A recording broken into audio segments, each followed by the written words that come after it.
Ionic bond. Ionic bond में क्या होता है कि हम दो एटम्स लेते हैं जिनका नेगेटिविटी डिफरेंस 1.7 है, वो इन्फिनिटी से पास पास आ रहे हैं, ये पास पास आ गए।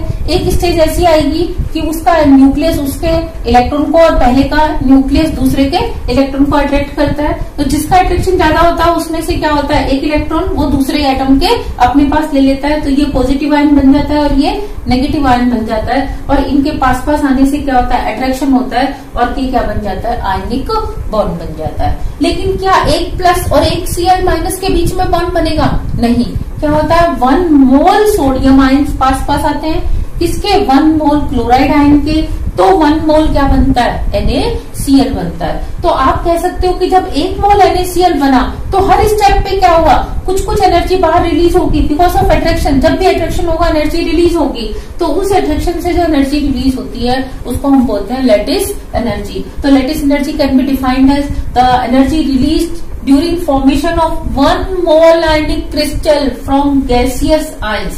यानी कि इस स्टेज से आपने 1 मोल सोडियम आयन्स ले लिए, 1 मोल क्लोराइड आयन ले लिए, दोनों ही कौन सी स्टेट में, गैसियस स्टेट में। यहां से 1 मोल आयनिक क्रिस्टल के फॉर्मेशन में जो एनर्जी रिलीज होती है उसको हम क्या बोलते हैं, lattice energy of sodium chloride. लेकिन अगर मैं मैग्नीशियम क्लोराइड की लैटिस एनर्जी को डिफाइन करना चाहूं तो क्या होगा, I will take 1 mole magnesium ions जिनके ऊपर कितना चार्ज होगा, +2, and I will take 2 moles chloride ion जिनके ऊपर -1 चार्ज होगा।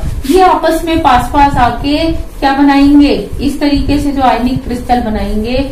1 मोल आयनिक क्रिस्टल बनने में जो एनर्जी रिलीज होगी वो किसकी, लैटिस एनर्जी होगी, मैग्नीशियम क्लोराइड की। एल्यूमिनियम क्लोराइड के केस में मैं 1 मोल एल्यूमिनियम और 3 मोल क्या लेके चलूंगी, क्लोराइड लेके चलूंगी, तो जो एनर्जी रिलीज होगी उसको मैं क्या बोलूंगी, एल्यूमिनियम क्लोराइड की लैटिस एनर्जी। लेकिन इसके साथ आपने देखना है properties of ionic bond. Properties of ionic bond में क्या है कि क्योंकि ये प्लस और माइनस के बीच का अट्रैक्शन है, काफी स्ट्रॉन्ग अट्रैक्शन है, इसीलिए ये जो बॉन्ड होते हैं ये कैसे होते हैं, स्ट्रॉन्ग होते हैं। दूसरा, ये वाले जो बॉन्ड होते हैं वो नॉन डायरेक्शनल होते हैं। नॉन डायरेक्शनल मीन्स कि ये माइनस, क्योंकि ये पूरे साइड से माइनस है, चारों तरफ से, यहाँ से भी माइनस है, यहाँ से भी।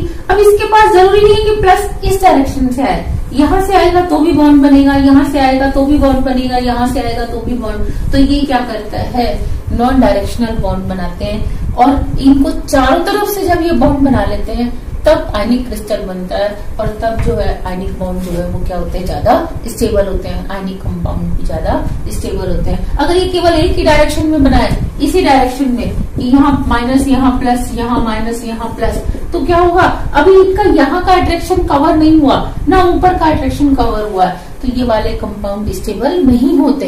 पर ये इस तरह का स्ट्रक्चर नहीं बनाते, बल्कि इस तरह का बनाते हैं कि एक कैटायन के चारों तरफ एनायन, एनायन के चारों तरफ कैटायन। तो इसीलिए क्या होते हैं, काफी स्ट्रॉन्ग बॉन्ड बनाते हैं।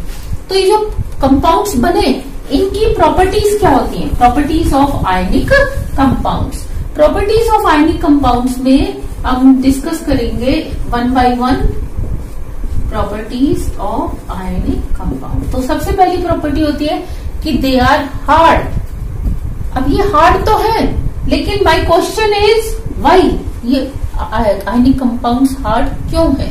तो आपने इसका आंसर देना है because they are made up of oppositely charged ions and ions are surrounded by oppositely charged ions. हर आयन अपोजिटली चार्ज है और there is strong electrostatic attraction, जिसकी वजह से क्या होते हैं, दे कम वेरी क्लोज, ये बहुत क्लोज पास पास आ जाते हैं and they are very hard. Next, they have high melting point. इनका मेल्टिंग पॉइंट क्या होता है, काफी हाई होता है। By because they are very hard, hard है इसीलिए उनका मेल्टिंग पॉइंट क्या है, हाई। अब हार्ड क्यों है, because they are made up of oppositely charge ion. तो उससे क्या है, they are surrounded by oppositely charge ions, तो देयर इज स्ट्रॉन्ग अट्रैक्शन, जिसके कारण क्या होते हैं, वो हार्ड है, इसलिए उनका मेल्टिंग पॉइंट क्या होता है, ज्यादा होता है। नेक्स्ट, देयर बॉइलिंग पॉइंट और melting point, boiling point is hard. Next, they are non volatile.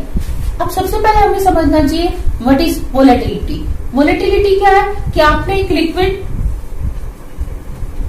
या एक सॉलिड रूम टेम्परेचर पे सिर्फ रख दिया, अब ना आपने उसको हीट नहीं किया, रूम टेम्परेचर पे अगर ये सेल्फ वेपोराइज होता है बिना हीट दिए तो इसको हम बोलते हैं वोलेटाइल। ये कब होगा?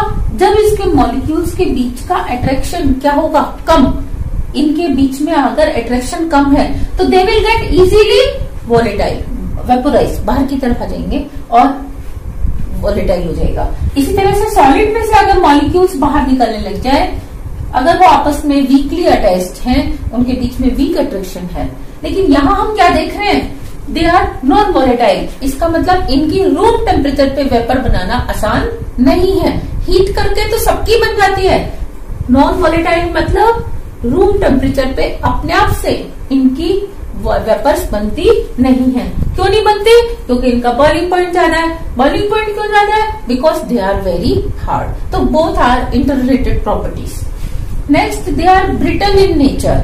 अब ब्रिटल इन नेचर क्यों है? मेटल की तरह ये मैलिएबल या डक्टाइल क्यों नहीं है? देखो, आपने कोई एक मेटल लिया, उसमें सारे एटम्स क्या होते हैं? न्यूट्रल। और आपने इसको ऊपर से प्रेशर अप्लाई किया, आपने इसकी शेप ऐसे बदल दी, तो अब ये क्या होगा? इस तरीके से कन्वर्ट हो जाएगा। एक लेयर आगे चली गई, एक लेयर पीछे। तो पहले इसने इसके साथ, इसने इसके साथ, इसने इसके साथ बॉन्ड बना रखा था, लेकिन अब क्या होगा? ये इसके साथ ना बना के इससे बनाएगा, ये इससे बनाएगा और ये इससे बनाएगा। तो relative position of atoms change होने पर, आपने रिलेटिव पोजीशन चेंज कर दी, strength of bond remains almost same. कि यहाँ 4 बॉन्ड थे तो यहाँ 3 तो अभी भी है। ऐसे ही जब आप बहुत सारे एटम्स की रिलेटिव पोजीशन चेंज करते जाते हो तो जो स्ट्रेंथ है वो धीरे धीरे धीरे धीरे कम होती है। ऐसा नहीं होता कि एक साथ टूट गई। तो इसीलिए ये जो मेटल्स होते हैं दे आर मेलिएबल। लेकिन इस केस में क्या है? आपने इसके ऊपर प्रेशर अप्लाई किया, पहले इस प्लस का माइनस से, इस माइनस का प्लस से, प्लस का माइनस से अट्रैक्शन था, ऐसे इधर अट्रैक्शन था, ऐसे इस लाइन में अट्रैक्शन था। अब आपने क्या किया? अगर इसकी रिलेटिव पोजीशन बदल दी, एक लाइन को थोड़ा सा आगे कर दिया, एक लाइन को थोड़ा सा बैक साइड पे कर दिया, तो ये प्लस, ये माइनस, ये प्लस, ये माइनस, ये ऊपर वाली लाइन है, ये नीचे वाली लाइन है। तो आपने क्या देखा? बाहर से आपने थोड़ा सा ही प्रेशर लगाया था, लेकिन अंदर से प्लस प्लस पास पास आ गए, माइनस माइनस पास पास आ गए, प्लस प्लस पास पास आ गए। तो जो स्ट्रॉन्ग अट्रैक्शन था it get converted into strong repulsion. तो जब ये स्ट्रॉन्ग रिपल्शन में कन्वर्ट हो जाता है तो अंदर से ही इतना प्रेशर जनरेट होता है या फोर्स जनरेट होता है कि वो टूट के गिरता है। आपने कभी एक्सपीरियंस किया हो कि एक नमक का क्रिस्टल रखो, उसको आप बीट करो, तोड़ो, तो तोड़ के वो ऐसे शीट की तरह फैलता नहीं है, बल्कि उछल के दूर जाता है। क्यों जाता है? क्योंकि उसके अंदर से ही इतना रिपल्शन क्रिएट होता है विच थ्रो इट अवे, जो उसको बाहर तक फेंक देता है। Next, they are water soluble. Why they are water soluble? क्योंकि आपने क्या किया? ये वाटर के लिए बीकर लिया, इसमें आपने एक क्रिस्टल डाल दिया, किसका? NaCl का। सपोज उस NaCl में यहाँ प्लस, यहाँ माइनस, यहाँ प्लस, यहाँ माइनस, यहाँ माइनस, यहाँ प्लस, यहाँ माइनस और यहाँ प्लस थे। अब पानी के मॉलिक्यूल्स कैसे होते हैं? डाइपोलर। यहाँ पे नेगेटिव होता है और यहाँ पे दोनों हाइड्रोजन पे क्या होता है? पॉजिटिव। तो ये जो पानी के मॉलिक्यूल पहले ऐसे रैंडमली अरेंज थे, वो अब क्या करते हैं? इस माइनस के पास इस डायरेक्शन से आते हैं, HOH HOH, इस तरीके से इसको चारों तरफ से घेर लेते हैं। और इस हाइड्रोजन इस प्लस के पास कैसे आते हैं? O की साइड से आते हैं, OH। फिर इस माइनस के पास कैसे आएंगे? H वाली डायरेक्शन से आएंगे। तो इस तरीके से प्लस के पास माइनस वाली डायरेक्शन से, माइनस के पास प्लस वाली डायरेक्शन से आके उनके बीच में हल्के हल्के हल्के क्या होने लग जाते हैं? अट्रैक्शन फोर्स बनने लग जाते हैं और ये पानी के मॉलिक्यूल इस नमक के क्रिस्टल के चारों तरफ आके जुड़ जाते हैं। That process is called solvation. और बिकॉज यहाँ पे हमारा सॉल्वेंट वाटर है तो हम इस प्रोसेस को बोलते हैं हाइड्रेशन। और ये जो पहला स्फीयर बन गया, चारों तरफ जुड़ गया, इसको हम बोलते हैं प्राइमरी स्फीयर।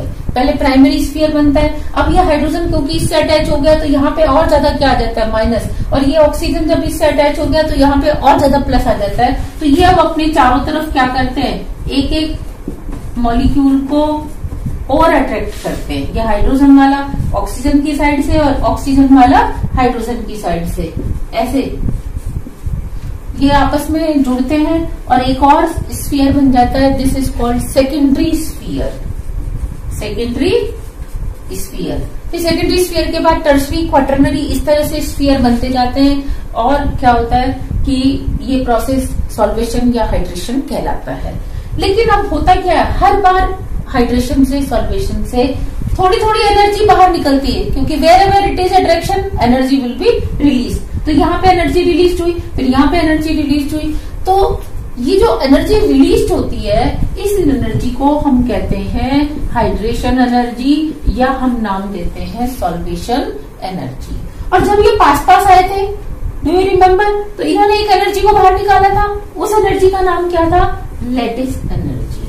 अब हमें कंपेयर करना होता है कि ये जो अब एनर्जी बाहर निकल रही है, ये ज्यादा है या जो पहले एनर्जी बाहर निकली थी वो ज्यादा थी।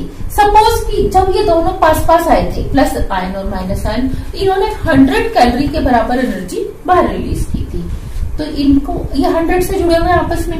लेकिन अब जब पानी के मॉलिक्यूल इसके चारों तरफ आए, उन्होंने क्या किया, इसको 150 कैलोरी एनर्जी दे दी, यानी कि ज्यादा energy they the.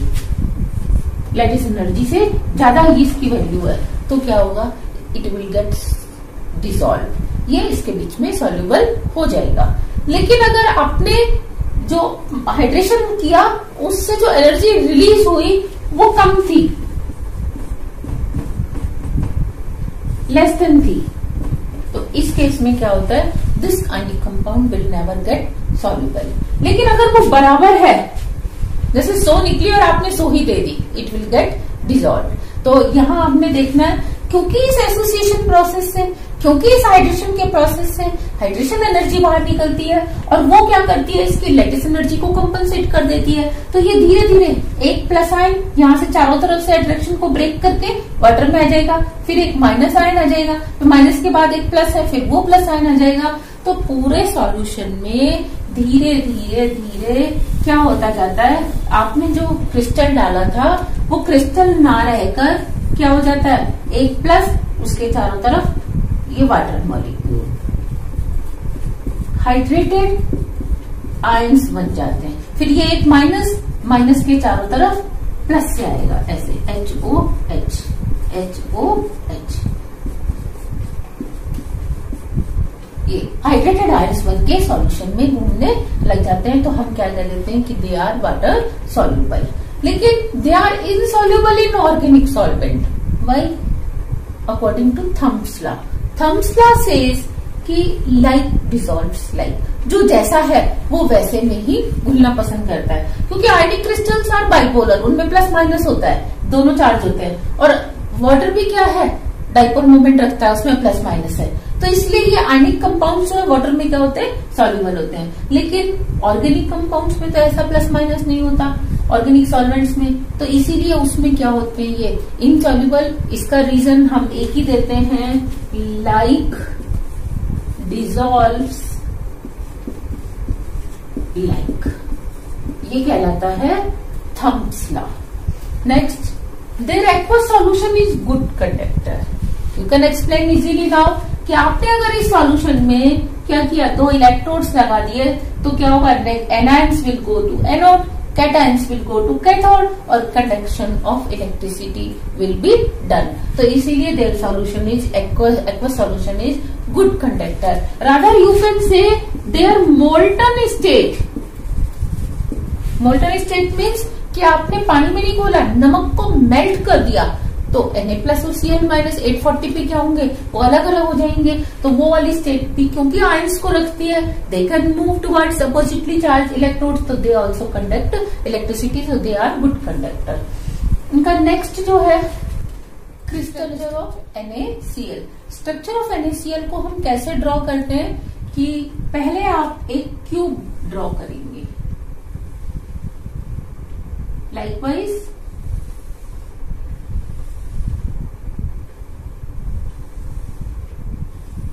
I am drawing one cube. Yes, ये क्यूब बन गया। Now hypothetically we have to divide into 2 parts। Sub division इसके करने 2। तो जैसे क्यूब है तो मैं एक यहाँ से पार्टीशन लगा सकती हूँ। उस पार्टीशन को लगाने के लिए जैसे ये स्लैंटिंग लाइन थी, you have to draw 1 slanting line here and 1 slanting line here, और इसको आपस में फ्रंट पॉइंट को फ्रंट से और बैक पॉइंट को बैक से जोड़ना।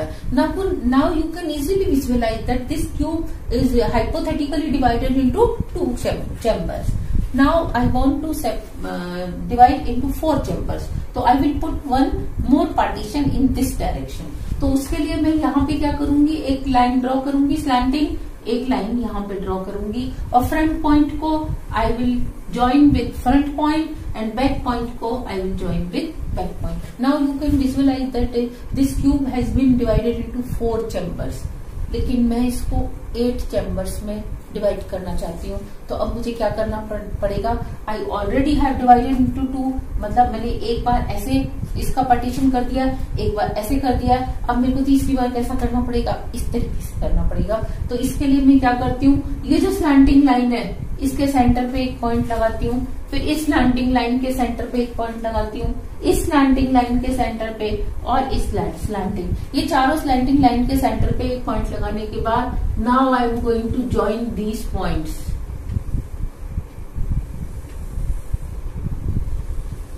यस, क्या ये 8 चैम्बर्स में डिवाइड हो गया? यस, थोड़ा थोड़ा देखने में तो लग रहा है कि हो गया, लेकिन अभी आपको इसमें 3 लाइंस और ड्रॉ करनी है। कैसे कि ये ऊपर वाले लेयर पे देखो, यू हैव 3 हॉरिजॉन्टल लाइन, नीचे वाले बेस पे भी आप क्या देख रहे हो 1 2 3, लेकिन बीच में जो पार्टीशन है उसमें it has only 2, so you have to draw one more line, parallel line like this. Same way में इस साइड वाली पार्टीशन, ये चैम्बर पे इधर साइड वाल में आप क्या देख रहे हो 3 लाइन है 1 2 3, तो मैं इस बीच वाली में भी क्या करूंगी 3 लाइन्स ड्रॉ करूंगी। हो गए। अब नेक्स्ट ये देखो ऊपर 1 2 3, there are 3 slanting line, side में 1 2 3, नीचे भी 1 2 3, साइड में भी 3, लेकिन इस बीच वाले में क्या है 2 ही है, 1 और 2, तो मैं यहाँ पे एक इसी डायरेक्शन में लाइन ड्रॉ करूंगी। फ्रेंड्स, आपको यहाँ ध्यान देना है कि हमने पहले क्यूब लिया था, क्यूब को हमने क्या किया था 2 चैम्बर में डिवाइड किया, फिर हमने इसको 4 में डिवाइड किया, फिर हमने इसको 8 में डिवाइड किया और लास्ट में हमने क्या किया, टोटल हमने 9 स्लैंटिंग लाइन रखनी है 1 2 3, और इनकी स्लांट एक ही साइड होनी चाहिए, ऐसे दिस वे है तो सारी की सारी दिस वे होनी चाहिए, और अगर आपने क्यूब अदर वे से बनाया है तो सारी की सारी इस वे से रहनी चाहिए। This you have to take precaution while drawing structure of NaCl। तो this was the sketch of NaCl structure. अब मैं इसमें क्या करूंगी, आयंस लगाने जा रही हूँ। सपोज यहाँ पे सोडियम आयन है, तो अल्टरनेटिवली एक छोड़ के दूसरे पॉइंट पे, ये देखो 8 छोटे से क्यूब बन गए थे, तो ये वाला कॉर्नर छोड़ के नेक्स्ट कॉर्नर पे मैं वापस क्या लगाऊंगी सोडियम, फिर अल्टरनेट इसको छोड़ के मैं इस पे सोडियम लगाऊंगी, फिर इसको छोड़ के मैं इस पे सोडियम लगाऊंगी, इसको छोड़ के अल्टरनेटिवली वन कॉर्नर आप छोड़ते जाएं, दूसरे कॉर्नर पे आप क्या लगाते जाएं,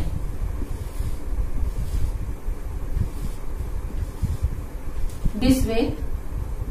it is very easy, once you do practice it is very simple. तो ये मैंने सारे क्या किए, इसके ऊपर कैटायन रेड कलर से लगा दिए। अब मैं इस पे लगाने जा रही हूँ एनायंस, यानी कि क्लोराइड। तो जो बचे हुए कॉर्नर्स थे स्लैंटिंग लाइन पे ही लगाना है आपने, ये जो स्लैंटिंग लाइन है इसी के ऊपर आयंस लगाने हैं, या तो इसके कॉर्नर पे या इसके सेंटर पे। तो अब देखो यहाँ 2 सोडियम आ चुके, तो मैंने लगा दिए क्लोराइड, फिर यहाँ एक क्लोराइड था मैंने लगा दिए, सोडियम था तो 2 क्लोराइड लगा दिए, फिर एक इधर, this way. Friends, it is very easy to draw, only thing is that you have to do practice. अब मैंने क्या किया, ये NaCl का स्ट्रक्चर ड्रॉ कर दिया है। इसमें अगर आप ध्यान दें कोऑर्डिनेशन नंबर ऑफ कैटायन, पहले आप एनायन देखो, ये ब्लैक कलर से मैंने एनायन बनाया है। Suppose this is my anion and this is my cation.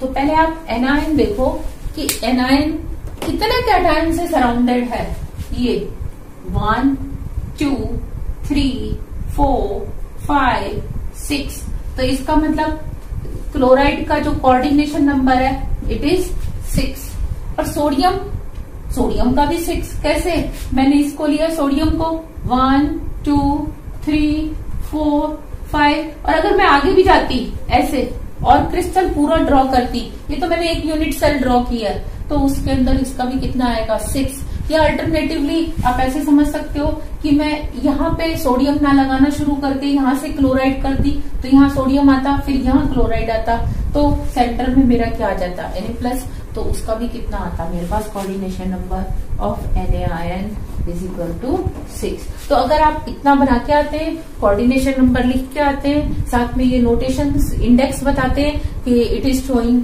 Cation और it is showing anion, so you will get full marks.